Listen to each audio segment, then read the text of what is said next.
Assalamualaikum warahmatullahi wabarakatuh. Semangat pagi. Kenalkan, saya Haikal Kurniadi Tonga, peserta PLDP 1 Angkatan 17 dari PTP 4 Regional 2. Dalam organisasi bisnis dan perusahaan dibutuhkan adanya manajemen fungsional. Manajemen fungsional adalah proses mengelola sumber daya organisasi untuk mencapai tujuan yang telah ditetapkan sebelumnya sesuai dengan bidang masing-masing.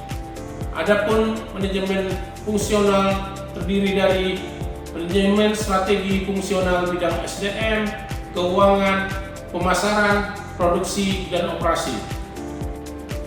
Ada 4 strategi fungsional bidang SDM yang dapat diterapkan terhadap masing-masing portofolio bisnis yang dimiliki.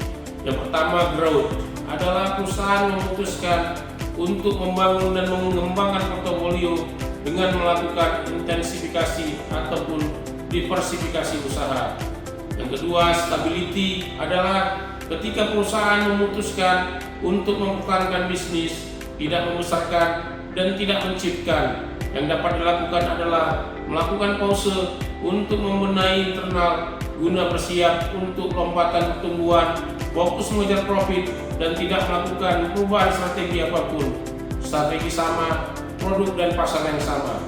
Yang ketiga, retrenchment adalah ketika perusahaan hendak menciutkan skala bisnis bahkan menutup suatu bisnis. Dapat dilakukan dengan menarik investasi yang telah dimasukkan dalam suatu bisnis.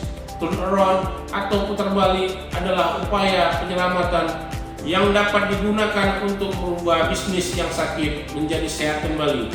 Apabila upaya turnaround gagal, biasanya strategi yang dipilih adalah likuidasi atau kebangkrutan.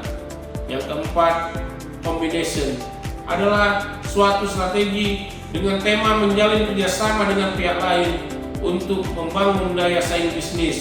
Dapat dilakukan dengan strategic alliance, joint venture, ataupun konsorsium. Adapun strategi fungsional bidang keuangan adalah terdiri dari 4 dimensi. Yang pertama, dimensi keuangan meliputi restrukturisasi modal, restrukturisasi hutang, dividen dan stock price, leverage buyout, merger dan acquisition, stock buyback. Yang kedua, dimensi biaya dan laba meliputi restrukturasi biaya, optimalisasi profit, optimalisasi price, optimalisasi volume. Yang ketiga, dimensi aset meliputi optimalisasi aset, penguatan aset, dan reduksi aset. Dan yang keempat, dimensi investasi meliputi investasi dan divestasi. Adapun strategi fungsional bidang pemasaran melalui alur proses yaitu kebutuhan, keinginan, permintaan. Kemudian produk terdiri dari organisasi, jasa dan ide, kemudian nilai kepuasan pelanggan dan mutu, kemudian pertukaran dan transaksi, lalu hubungan dan jaringan, kemudian pasar, dan kemudian pemasaran dan calon pembeli. Adapun critical point bidang produksi dan operasi yaitu quality, product, supply chain, labor pekerja, maintenance, layout, inventory, proses, scheduling, dan location. Agar produk dapat bersaing di pasar, perlu strategi menawarkan produk dengan harga yang rendah dengan pesaing, yaitu meliputi hakial produk dengan volume yang besar. Kemudian investasi sistem otomasi untuk meminimalisir cost.